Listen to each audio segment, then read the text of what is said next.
Well, welcome everybody. We're just going to give about another minute or so to let the webinar fill in here. It takes a few seconds for everybody to get from the waiting room into our event here. So thank you for joining us, and we'll get started in just a few seconds.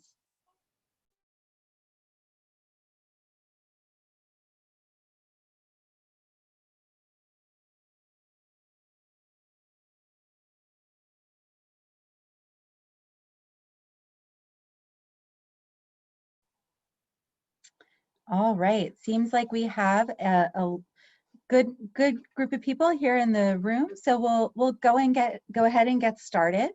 Good evening, everyone. Thank you for joining us here for the second night of the Conservation Center for Art and Historic Artifacts' first ever virtual open house. I'm so glad to have you all here joining us. My name is Laura Hort-Stanton. I am the Executive Director at CCAHA. And so again, wonderful to have you all here joining us. It's going to be a great night. Normally at this time of year, we have a wonderful in-person open house, and I see some familiar names in our participants tonight that have come to that open house. So thanks for joining us in this virtual format. But most of the time we would have you here at our laboratory in Philadelphia. And unfortunately, of course, COVID-19 has made that impossible. But this online format has been a real pleasure to pull together, and I think you're going to enjoy what we have for you this evening. For those of you that haven't had a chance to visit us in person in Philadelphia, I just want to give you a brief overview of the Conservation Center and what we do. For those of you that aren't familiar, we're a nonprofit conservation center serving cultural organizations, corporations, and individuals from across the nation. We provide conservation services, in particular for paper, book, and photographic materials. We offer planning and assessment services, housing, framing, and digitization. In addition, we're an educational organization, and we provide workshops and conferences and webinars on a variety of preservation and conservation topics to all audiences, which is always such a pleasure. Tonight at this event, we're going to be showcasing 3 objects, each with their really very interesting story. But before we get to these interesting pieces, I wanted to go over a few housekeeping items. I know at this point in the pandemic, probably everybody is really familiar with the Zoom platform that we're using, but we are actually in Zoom webinars, which is slightly different. So I just want to give a quick overview. At the bottom of your screen, you will see a few icons that you can use. First one I want to point out is the chat function. Please use this space to introduce yourselves. Tell us where you're dialing in from and let us know a bit about yourself. This is also the perfect place to, if you are having any technical issues and need some assistance, please put it there and we will monitor and help you out as best we can. You'll also see another function that's labeled Q&A. We will have a moderated discussion at the end to answer any questions you have. Please put any questions for the presenters in that Q&A section to make sure that we can see them for that moderated discussion at the end. And lastly, at the top right of your screen, you'll see a few viewing options, and I suggest that you put this in speaker view so that you can best see the individual that's speaking at any one time. I did just want to have a footnote that some of our presentations this evening do have captions, but it has been our first attempt at doing captions. So they haven't gone exactly how we would love it to do. So if you do happen to need captions, we will be sharing this presentation afterwards with improved captioning later on. So with that bit of housekeeping out of the way, I would like to turn things over to CCAHA Board Chair Larry Massaro to also welcome you and to thank our generous sponsors. Larry? Thank you very much, Laura. As Laura mentioned, my name is Larry Massaro. I'm a member of the board at the Conservation Center. And on behalf of the full board, I really like to thank all of our attendees. This is going to be a fascinating evening. It's always fascinating in previous years to attend the actual real open house where you actually get to meet all the conservators in person. But we've had this virtual open house. We've had one session last night. It went very well, and I think most will agree that this is just as going to be just as fascinating, and you get just the same kind of taste of the expertise that the conservators will bring to the fascinating objects that they care for. So once again, welcome to this virtual open house for the Conservation Center. I want to take this opportunity to thank our sponsors. We have 5 very generous sponsors that have helped us convert our real life open house into a virtual open house. Our lead sponsor for this week is Atelier FAS, Fine Art Services, and I have some information to read about them that I'll hope you appreciate. Our other sponsors are Your Part-Time Controller, Diversified Storage Solutions, Innovative Document Imaging, and the Cheshire Law Group. Thanks to all of you for making this week possible. As I said, I'm going to read some information about Atelier Fine Art Services. Atelier FAS Group is a second-generation, independently owned, full-service fine art services company based in Delaware, Pennsylvania, New York, and currently expanding to Washington, D.C. Atelier employs over 90 staff in the areas of client services, logistics, operations, art handling, registration, fabrication, storage, and security. Atelier is uniquely qualified and experienced in handling complex installations for art museums, estates, historic houses, and ethnographic and archaeological repositories. Our client services team is composed of former professional museum and gallery registrars who understand the importance of clear documentation and collection stewardship. The Atelier team has a strong focus toward expedient project management and working within each individual client's budget and timeline. In addition to a friendly and accessible client services team, Atelier has a crew of highly skilled art handlers and art technicians who specialize in the areas of packing, installation, transportation, and registration. In 2018, Atelier opened the Atelier FAS Gallery to showcase the vibrant and thriving art scene in Philadelphia. Recognized for its excellence since its 1986 inception, Atelier has become a regional stronghold with international status. Atelier works directly with major cultural institutions and prominent private collections, as well as major national and international galleries. Atelier has 150,000 square feet of museum quality storage facilities on the East Coast, one in Philadelphia, the other in Newcastle, Delaware, with a satellite facility in New York. Atelier also has over 25,000 square feet of fabrication shops for the custom crating. Atelier currently has 50 full-time art handlers on staff and 12 art technicians. In addition, Atelier boasts a full fleet of 15 high-security, climate-controlled, air-ride vehicles equipped with lift gates. Because of its strong focus on logistics and collections care, Atelier has had the privilege of handling some of the most prominent art relocations, packing, and installations of the century, including the renowned Barnes Foundation Collection, the Museum of Modern Art, the Philadelphia Museum of Art, and countless others. Once again, thank you to Atelier FAS. Great. Thank you so much, Larry. And thank you. I'll just reiterate, thank you to all of those sponsors that have made this open house possible. And I just want to take a few moments now to tell you about our format for tonight.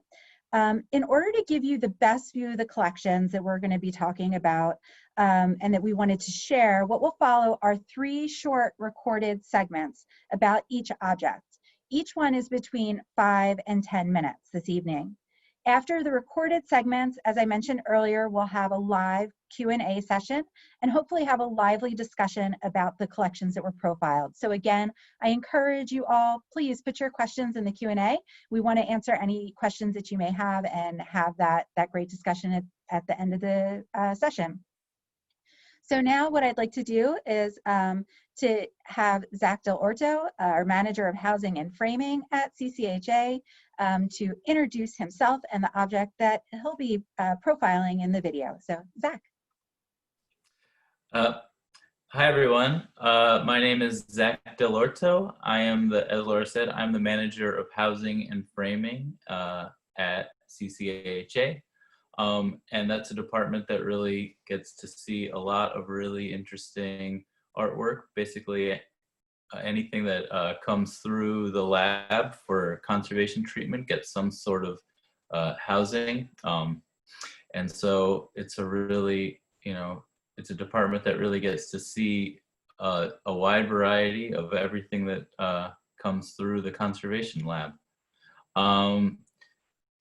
Tonight, I'm going to be showing some letters, some Gandhi letters. What they are is actually, they're from 1945, a period of time in which Gandhi once a week, one day of the week, would refrain from speaking. So these letters are actually written answers that Gandhi wrote during a conversation he had with a British MP in 1945 related to, they were discussing Indian independence. And in 1945, that was, the movement for Indian independence was very well underway. And so, yeah, it looks like the video is ready. So I don't want to give away too much of what I'm about to share in the video, but yeah, here we go. Hi, my name is Zach Dell'Orto, and I'm the manager of housing and framing here at the Conservation Center. The Department of Housing and Framing is a little bit unique in the center in that we work alongside conservators in the conservation lab to properly house and frame virtually all objects that come through the conservation lab, then come through our housing and framing department and receive some sort of housing, although it can be a very wide range of types of housings, depending on what the client's needs are and wishes.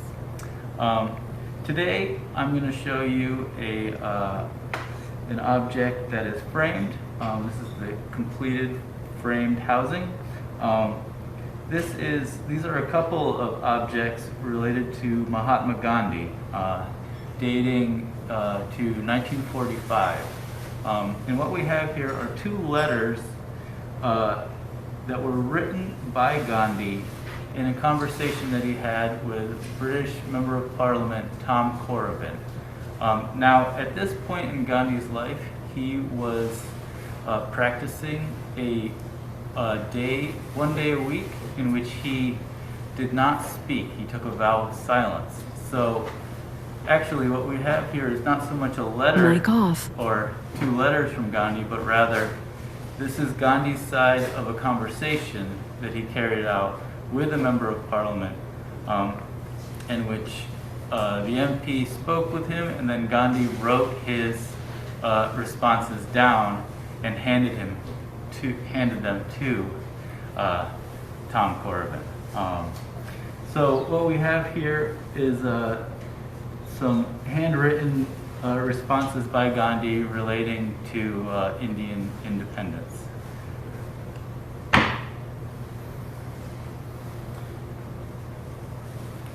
Now, as you can see, because these were just handwritten notes that Gandhi was passing to someone he was in conversation with, they actually are double-sided. There's information on the back. So what we did was we created a double-sided housing to go into this frame so that you can view both sides of these objects. On the front, we have an additional printed text that explains a little bit about the objects as well. So what we have here is the objects matted in a triple opening window mat on the front, and then on the back a double opening window mat to show the rectos and the versos of each object. And then on the front we have the additional piece of text, so a third window on the front. And then each side glazed with an ultraviolet filtering acrylic glazing. And then it is all sealed around the sides with this material called marble seal. And what this marble seal does is it creates what we call a microclimate enclosure for the object that protects against environmental extremes such as fluctuations in humidity, protects against insects, particulate matter, a wide range of factors that cause the deterioration of objects on paper. Now this is a double-sided sealed package, which is a little bit of a special case. What I have here next to me here is sort of a simpler single-sided sealed package to give folks sort of a better idea of how a sealed package normally is constructed, where we have the ultraviolet filtering acrylic glazing, a mat board, some backing materials, and then the marble seal on the back and around the sides, sealed with heat. There is a heat-sensitive adhesive on the underside of the marble seal that creates the seal.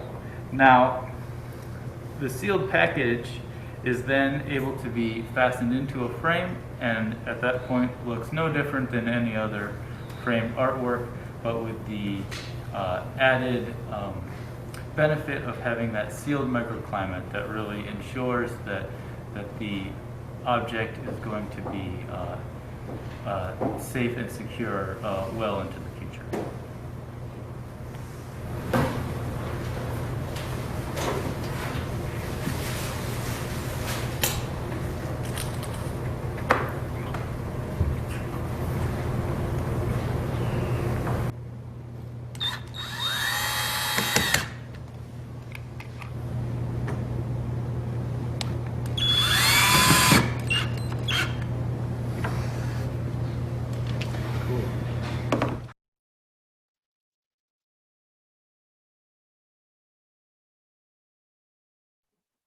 Great. Thank you so much for sharing that with us, Zach. And I see we already have a few questions about the letters that hopefully we'll be able to talk about in our next, or when we have the Q&A.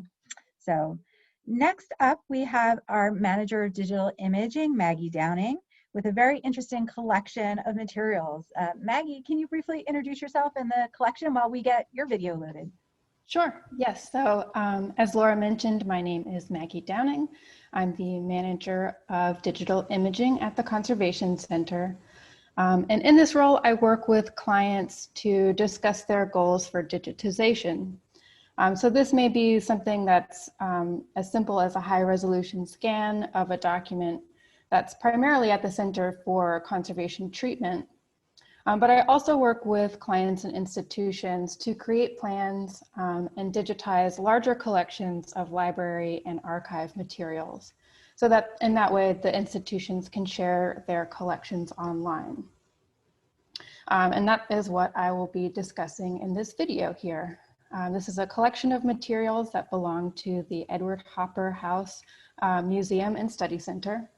And it's a recent acquisition called the Sanborn-Hopper Family Archive.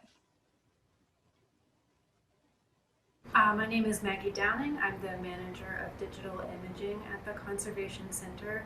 And today I'll be talking about a few items of materials from the Edward Hopper House Museum and Study Center, which is located in Nyack, New York, in the childhood home of Edward Hopper. And Edward Hopper was an American realist painter, and he was perhaps most famous for his painting called Nighthawks, which depicts some lonely diners in a late-night restaurant shown from outside of the window. What I have here today is materials related to Edward Hopper's early life and his family history. And these are all part of a collection called the Sanborn-Hopper Family Collection, which belongs now to the Edward Hopper House Museum.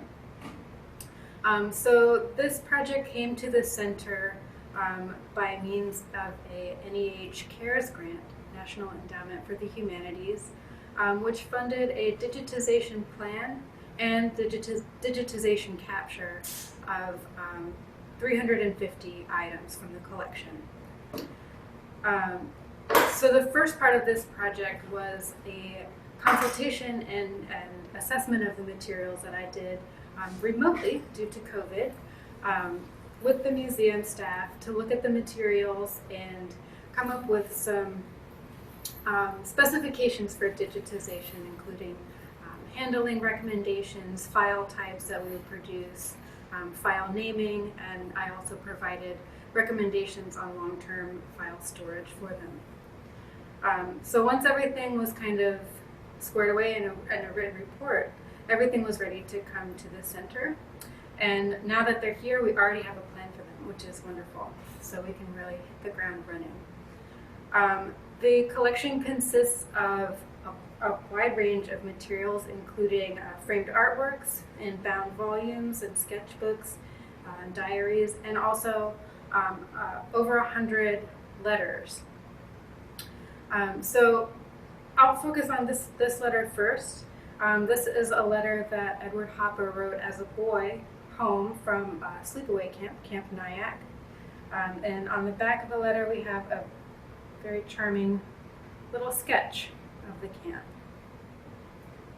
So this is like a really great insight into Edward Hopper's early creativity. I also have open here 2 school textbooks or notebooks. So this is a zoology notebook, so we can see his talent for sketching these drawings of fish, including a little cross section up here. I also love this page showing shrimps and flies. And over on this side, this notebook shows the anatomy of the eye from a school textbook. This one in front is not a school textbook, but it's a notebook outlining the laws and bylaws and meeting minutes of the 3 Commodores, which is a group that Edward Hopper started with his 2 childhood friends. They're the 3 Commodores all together. And up here I selected a couple of items of the bound materials that came to us. So this is a dictionary that belonged to Edward Hopper's grandmother. And in it we see some very early doodles by Hopper on the end pages, inside cover, some of his very early creative mark making in a way of kind of defacing his grandmother's property.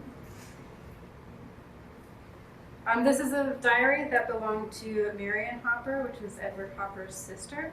She kept a daily diary, one for each year, and just kind of provides a really remarkable insight into the life of Hopper's family. So what the staff at the Edward Hopper House did was select certain pages of these materials to be photographed. So we won't be photographing every single page in this dictionary, but only the pages that relate to Edward Hopper and his drawings. And here in the diary, they have also marked certain relevant pages that they feel are most important at this time to show to researchers. In this framed painting, there's a little over a dozen of framed works on paper that came to the Conservation Center.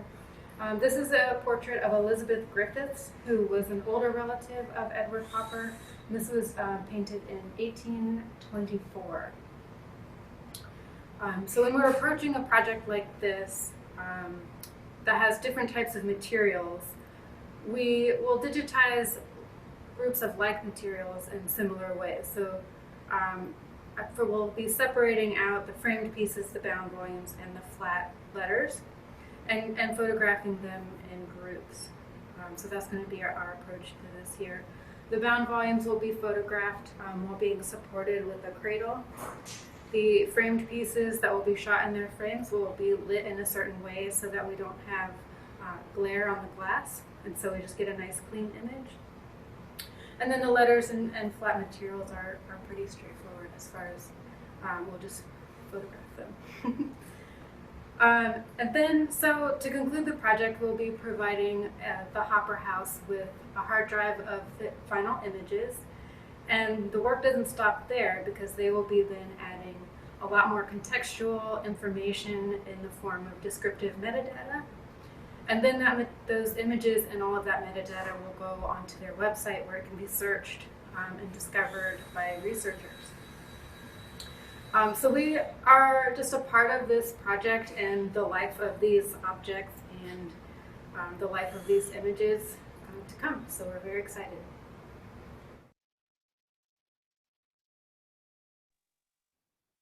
Wonderful. Thank you, Maggie. And it'll be truly great to have all those pieces accessible to researchers and things that were hidden before. And I'm so glad to see that we do have a Zoom bomber, a cat. We knew it was going to happen at some point in this. We are a staff of animal lovers for sure. So many of us have cats and dogs. So that's a great way to introduce our next presenter, who is Joanna Hurd, who is our Conservation Fellow this year at CCHA. For those of you that joined us at yesterday's open house, we ended our Q&A with a conversation about fellowships and how important fellowships are to the field, and also how wonderful it is to have great fellows like Joanna join us at CCHA, because we learn so much from them as well. So Joanna, will you please introduce yourself and let us know what is going to be in your video? Absolutely. Thank you so much for the introduction. As Laura said, I am Joanna. I am the postgraduate fellow at the Conservation Center.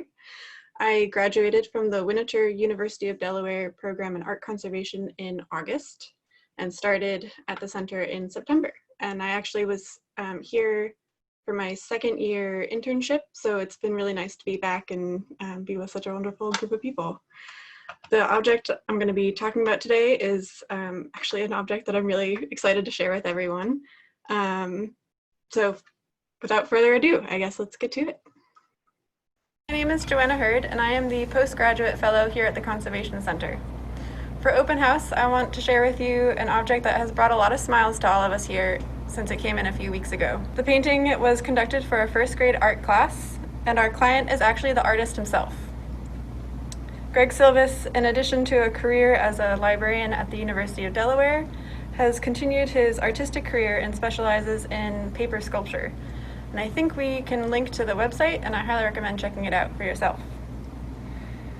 I also think this was his first exhibited piece. It was part of a school show at the Westmoreland County Museum of Art, and he's looking to have it conserved to possibly include in future exhibitions.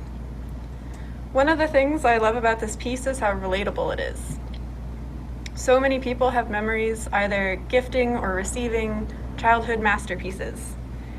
This painting has sparked a lot of conversation here in the lab about our own memories, and so far 2 of the 3 of us specifically remember drawing horse or horse-adjacent subject matter. I would have loved to hear from all of you what your experiences were or what memories this spurs for you, but maybe that can happen in the Q&A session. Either way, I hope it brings back some fond memories as it has for all of us.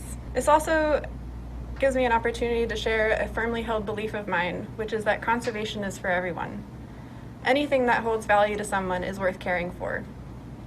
A lot of times when I am asked about my job, people make the assumption that I only work on historic documents or old masters paintings, which sometimes happens, but not always, and I personally love seeing the variety of stories that come across my bench. Another really fun thing about this object is the treatment problem-solving challenges it presents. A lot of school-grade materials are specifically intended for low-quality, cheap, short-term projects. So they aren't necessarily meant to last one lifetime, let alone several. And so we have an acidic board behind a brittle paper support, as well as a water-soluble paint. Side note is that a lot of school tempera paints are actually distemper or poster paint. The difference is that it doesn't have the egg binder that a traditional egg tempera paint would have. but you still have a water-soluble medium and your pigment.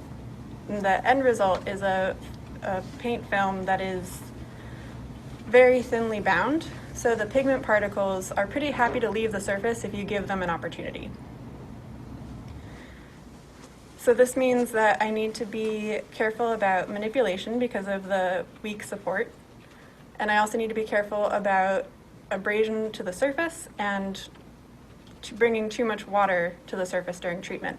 Fortunately, we have a growing number of options when it comes to controlling moisture during treatments. And one of those options is something called agarose, which is a purified form of agar, which comes from seaweed.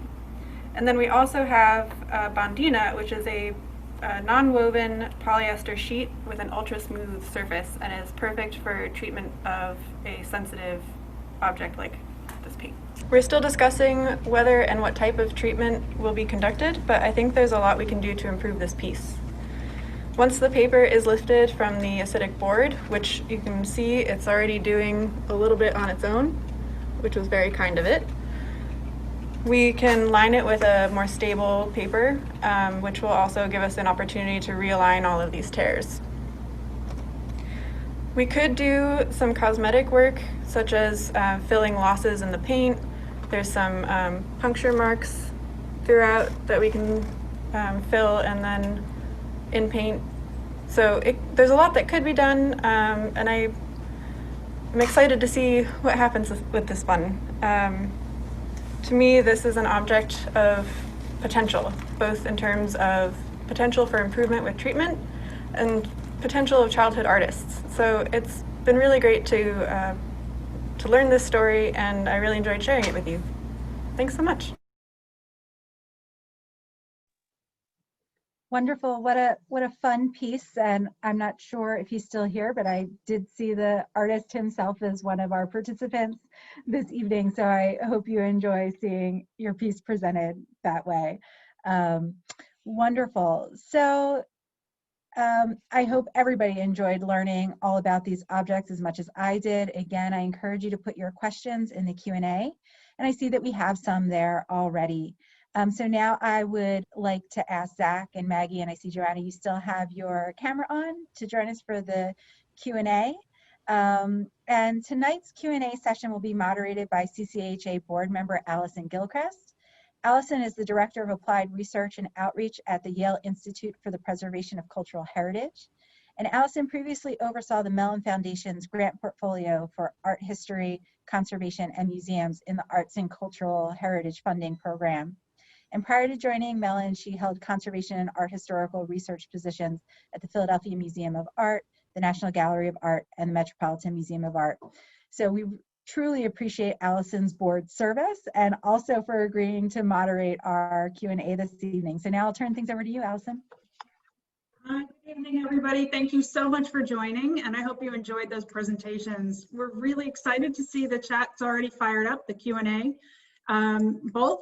We have quite an active chat. It's lovely to see where everybody's checking in from. We have such a wide representation across the Northeastern Seaboard, it looks like, and even somebody internationally, which is really encouraging.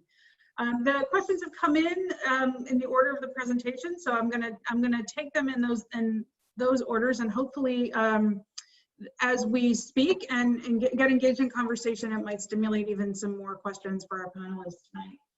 So Zach, we'll start with you. The first question that came in is, who owns the Gandhi Letters, and what does the owner plan to do with them once they are repaired?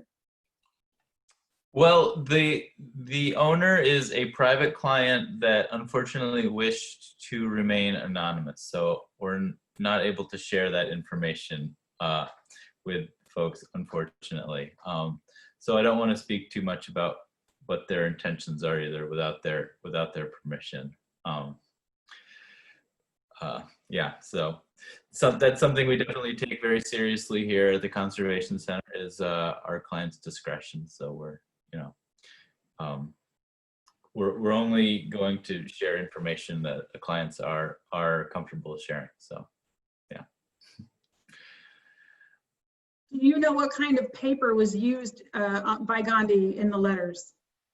Yeah, it was a modern wove paper, not really any sort of special paper. It really seems like he was using whatever was around. And they were, you know, there was other information on the back of the paper. So, you know, like I said, they were really kind of, it seems like paper that was kind of sitting around that he could write on to answer these questions without having to speak. Yeah. I'm going to insert a question of my own here for you, Zach, before we move much further. I was very curious, the double-sided and multi-windowed housing that you constructed there appears very complex. How does the Gandhi Letter project compare to the typical kind of work that CCAHA would handle in matting, framing, and housing? Is this the size and complexity, how does that compare to the kinds of projects you typically see? Well, certainly, you know, generally we're matting one object with just one window mat, and it's usually just one-sided. But we also do quite a bit of these sort of more complicated double-sided housings, multi-window. I mean, this one is especially neat because it kind of like combines a couple of the different sort of out of the ordinary, being double-sided and multi-window. So that provided a little bit of an extra challenge, I suppose. But yeah, you know, we are able to adjust to, you know, speak with our clients and really, you know, figure out a housing that works best for their object and for their needs. So, you know, we do quite a few of these double-sided, multi-opening housings. Yep. They must be. I don't want to speak for you. Are they fun or more interesting to work on? Are they more challenging for you and with your skills? Well, you know, I would use the word rewarding. So when you're finished and it looks really nice and you know, it comes out nicely, it's rewarding. But you know, it definitely requires, you know, precision and focus and things like that. So yeah, that's rewarding is the word I would use. Yeah. There's a question from Ruthie. Is the marble available in a roll like tape? Yes. So it's actually called Marble Seal is the product. And it does come in a roll. We get in rolls. It's a 48-inch, 4-foot wide by 300-yard roll of marble seal. So it's a really, really big roll. So yes, it's in a roll, not quite like tape, just in that it's much larger than that. Yeah. And I'm gonna skip out of order just because we're in a flow here talking about the letters. There's a question from Fred Mullison down. It's coming a little lower down in the Q&A of how are the edges of the letters secured into the mat? Yes. So they are mounted into the mat with it's a mulberry paper hinges. So pieces of mulberry paper, very thin, strong, Japanese or Korean paper usually, that is adhered to the paper with wheat starch paste, and then adhered to the mat with wheat starch paste. So yeah, what we call mulberry paper hinges and wheat starch paste. And those are fully reversible if that ever needed to be disassembled? Absolutely, fully reversible, and wheat starch paste is a type of adhesive that doesn't cause any damage to an artwork, of course. So we practice what we call preservation framing at the Conservation Center, which has an ethos of basically a do no harm ethos. Yeah.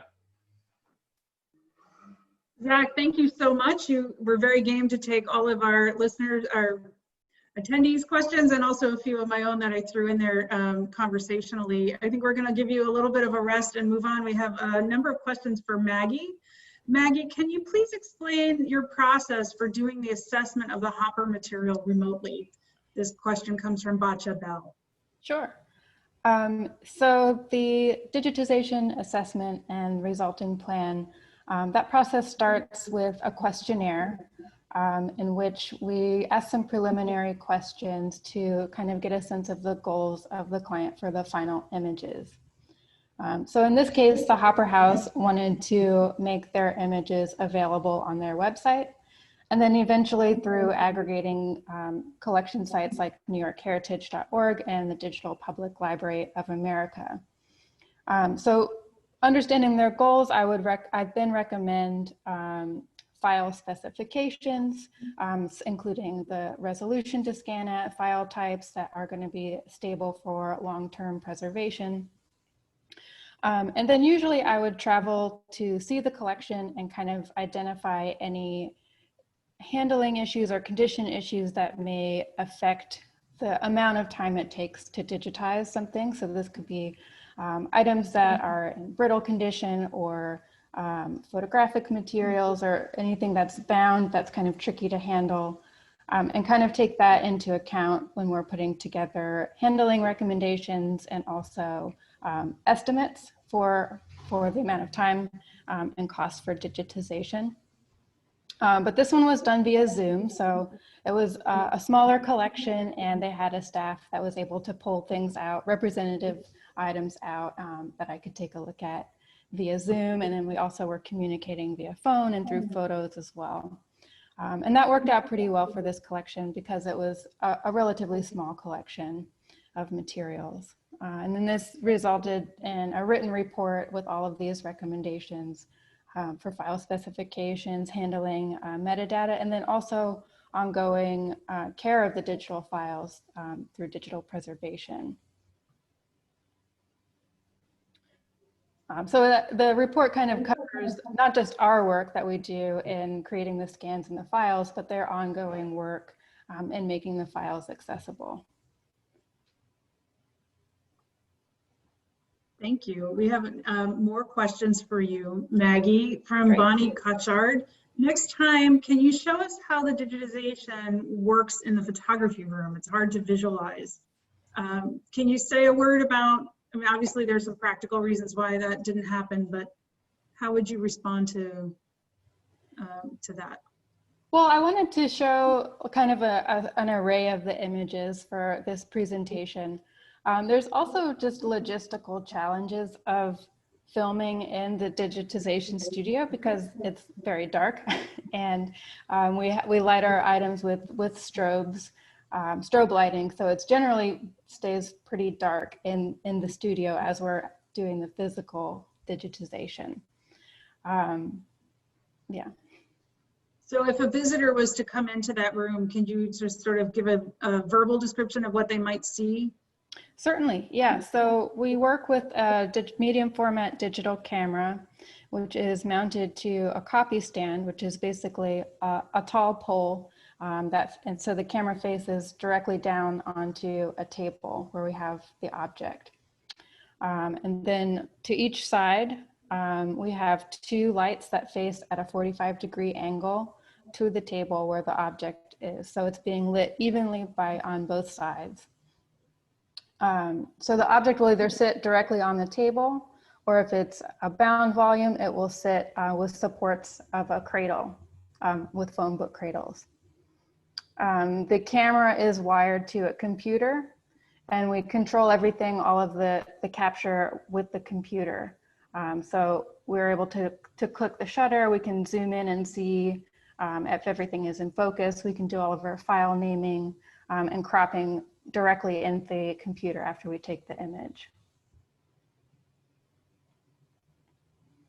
Thank you. This is the limitation of the Zoom era. We all have to sharpen up our imaginations, but it was very evocative, and I hope it was helpful to the participants to relate it to other photography setups they've seen in other walks of life.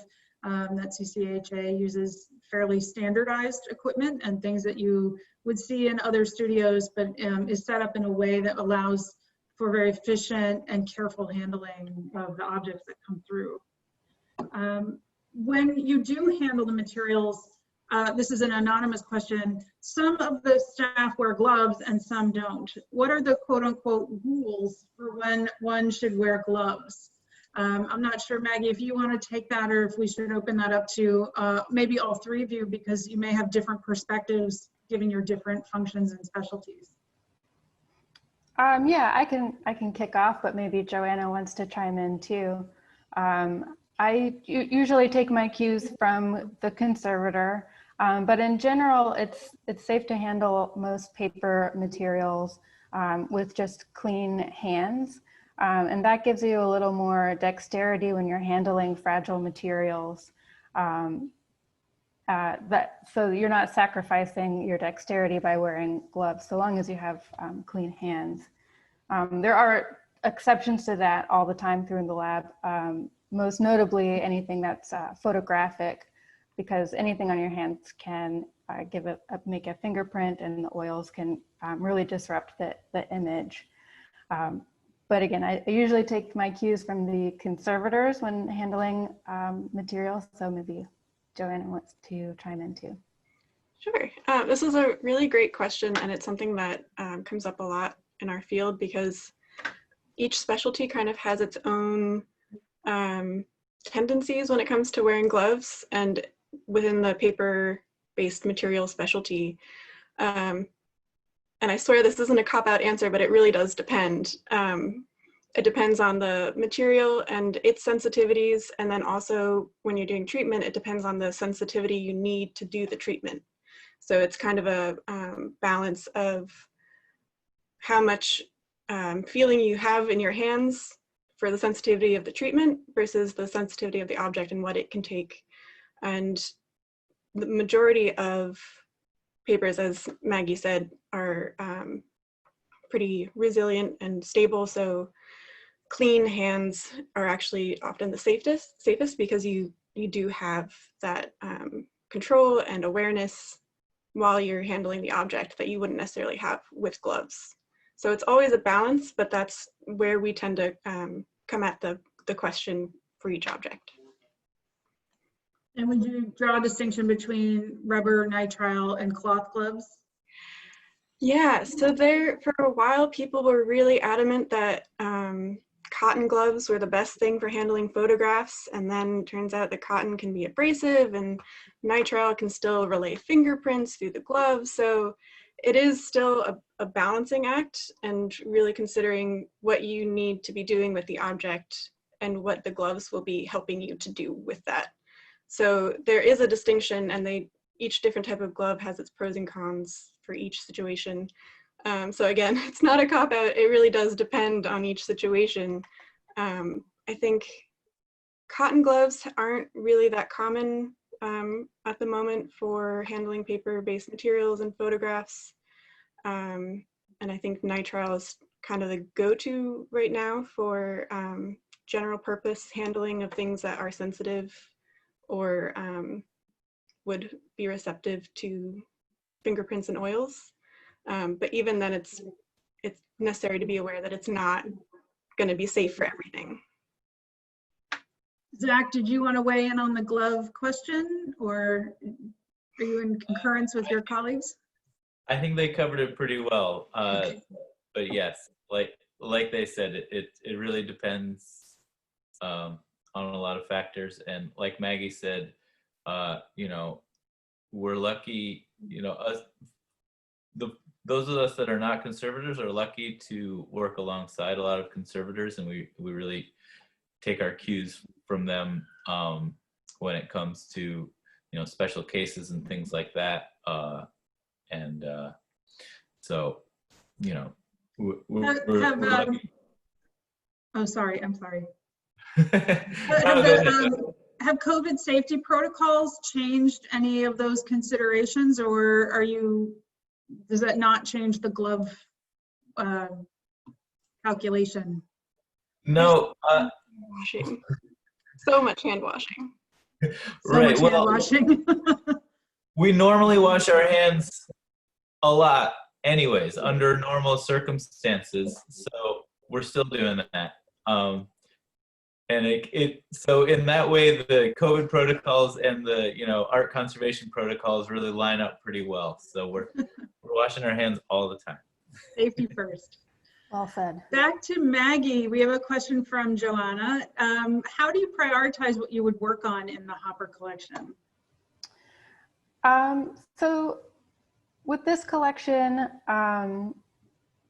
it depends again on what the client wants to achieve. If they wanted to get as many items online as quickly as possible, I would prioritize the flat unbound documents because it's pretty easy to move through those and photograph them very quickly. In this case, because it is a smaller collection, we are able to photograph everything within a couple of months. So they'll be getting all of the files at the same time. I did still prioritize the flat unbound materials because they were easier to start getting a flow for the project. And then I moved on to the bound materials and did all of those together because they require a little bit different setup in the studio. And we'll wrap up with the framed pieces, which require a little bit more attention. They're kind of a slower moving portion of it because we need to set the lights in a different way. We need to make sure the glass or the acrylic is clean. So there's a few more steps to that. And that's kind of a nice thing to just wrap up the loose ends of the project. So that's how I approached it for this specific collection.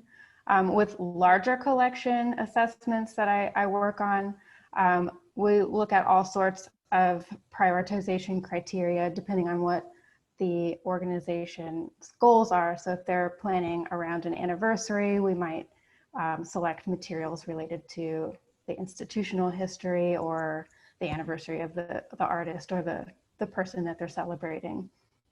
So those are just a few samples of things we would look at when we're trying to prioritize certain materials in the collection. We're closing in on about 5 minutes left. I think we can go over for those of us who are willing and able to stay on. If you need to sign off at 7:30, we totally understand, and we're just very grateful that you joined us tonight. And Laura will be giving some closing remarks. We have more questions than we can accommodate by 7:30, so we'll continue the discussion, but acknowledge that some people might need to cycle out. So back to Maggie, Kathy Lafferty asks, what resolution did you use for scanning the letters? Is it different from what you use for photographs?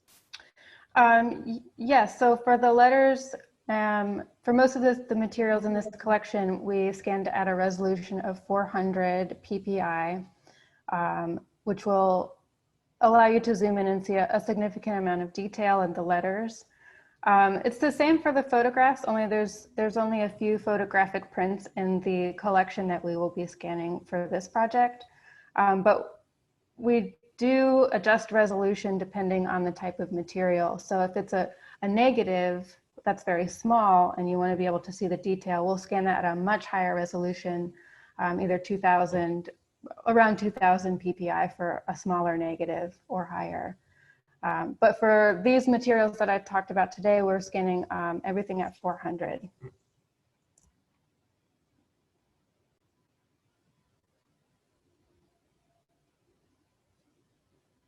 I knew it would happen. Sorry. I think it segues nicely to Gregg's question about naming convention for the files. Sure. So for these, fortunately for these materials, each item has its own collection ID number.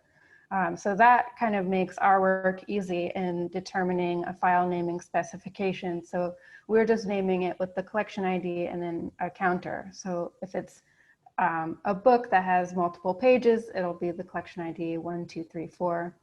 And then if it's a document that has 2 pages, it will still have a page number after that.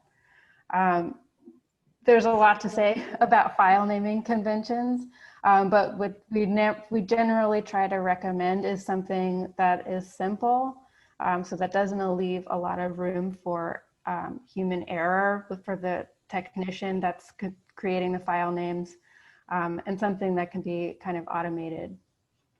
but that still is relatable back to your collection item. We're going to let you off the hook for a second, Maggie. I think this is a more general question that I can put to Joanna or Zach. Under normal circumstances, do you travel to the client or do they normally come to you? And I think this is sort of material specific or service specific answer. It can be either in normal circumstances. The norm is bringing your piece to the center, but we definitely have done surveys or on-site assessments. So both are possible in the normal times. In the pandemic times, it's a little more complicated.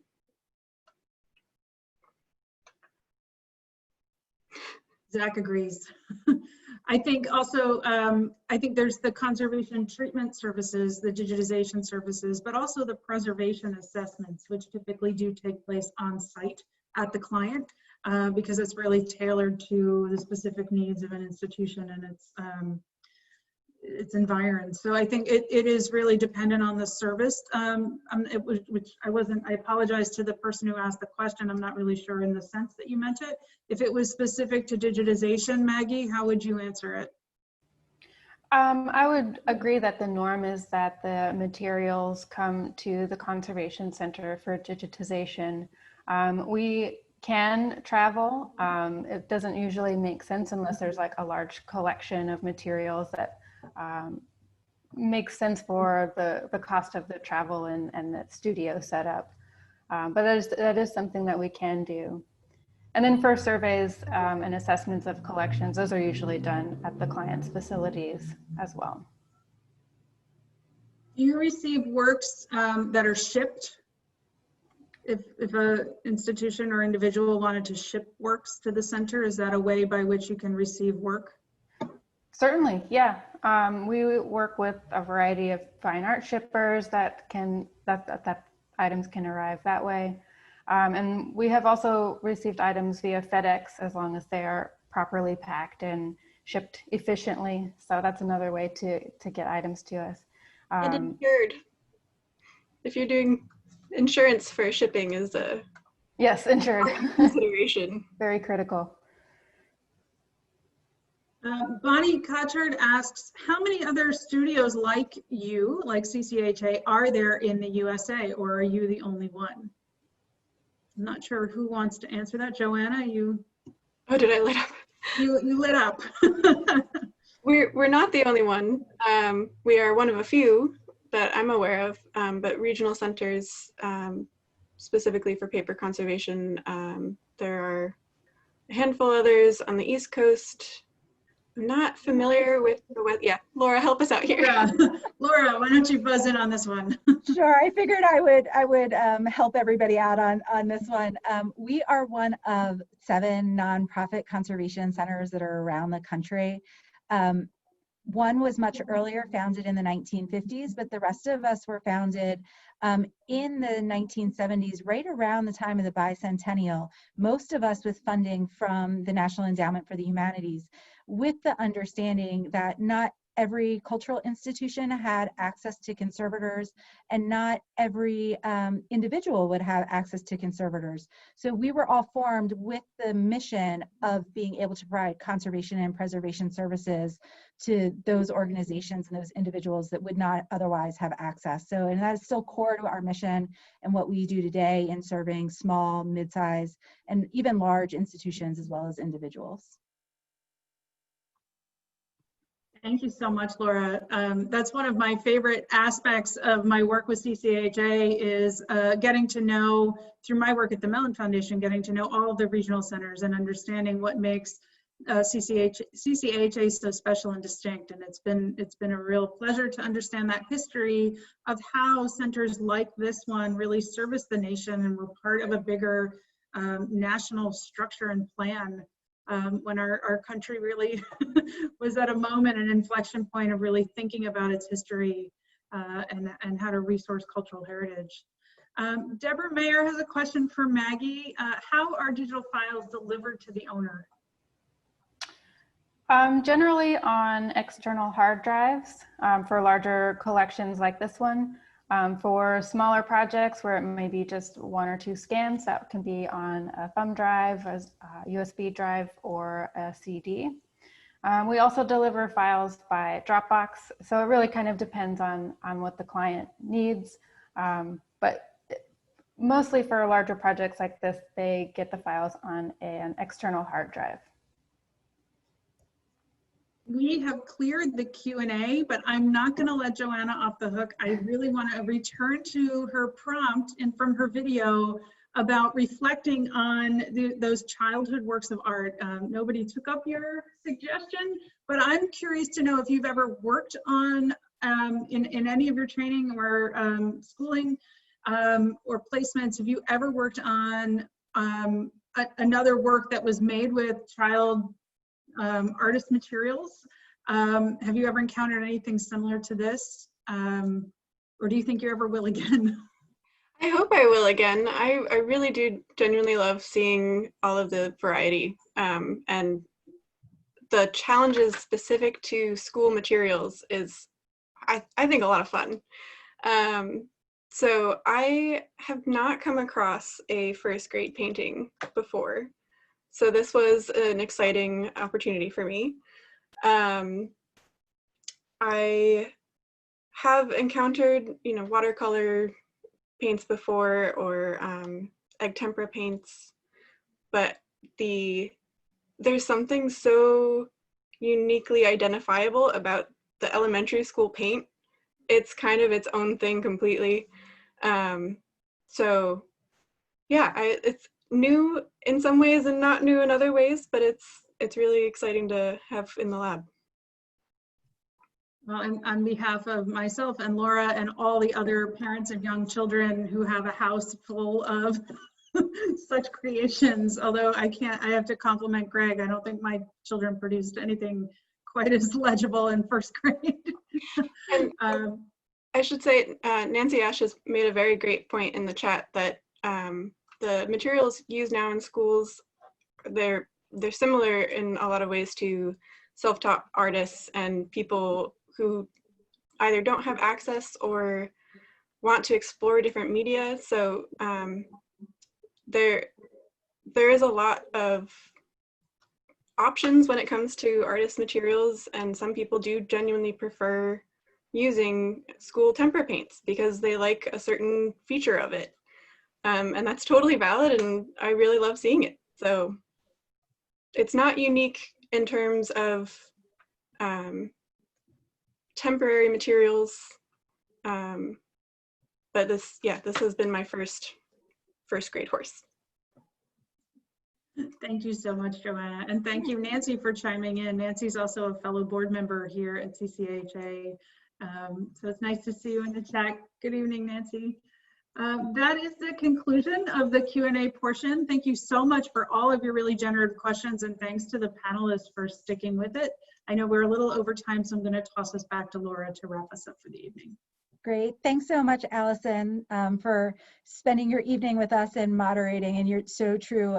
My house is overflowing with these student grade materials all around. And I don't know if my children will be happy to think that maybe someday it'll be treated by a conservator if they become an artist. So we shall see.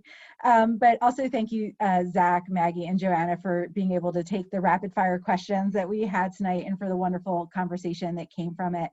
And I know we could go on much longer. So I do just want to say to everybody, thank you for joining us this evening. And if you enjoyed tonight, please consider joining us again tomorrow at the same time. And tomorrow night, we're going to be profiling a daguerreotype that belongs to the Philadelphia Masonic Temple Library and Museum, a volume from the Academy of Natural Sciences of Drexel University that profiles, explores a Western expedition, and going with more of the Western theme, a collection of panoramic photos from the Pro Rodeo Hall of Fame and Museum of the American Cowboy. So those are really great things that we've been having so much fun having in the lab. You can use the same link that you used to get on this evening if you would like to join us tomorrow. And I also want to take an opportunity again to thank our sponsors who made everything we're doing now possible. Atelier Fine Art Services, Diversified Storage Solutions, the Cheshire Law Group, Innovative Document Imaging, and your part-time controller. So thank you all again. Thank you for joining us, and we hope to see many of you tomorrow night. We're looking forward to it. Have a good one.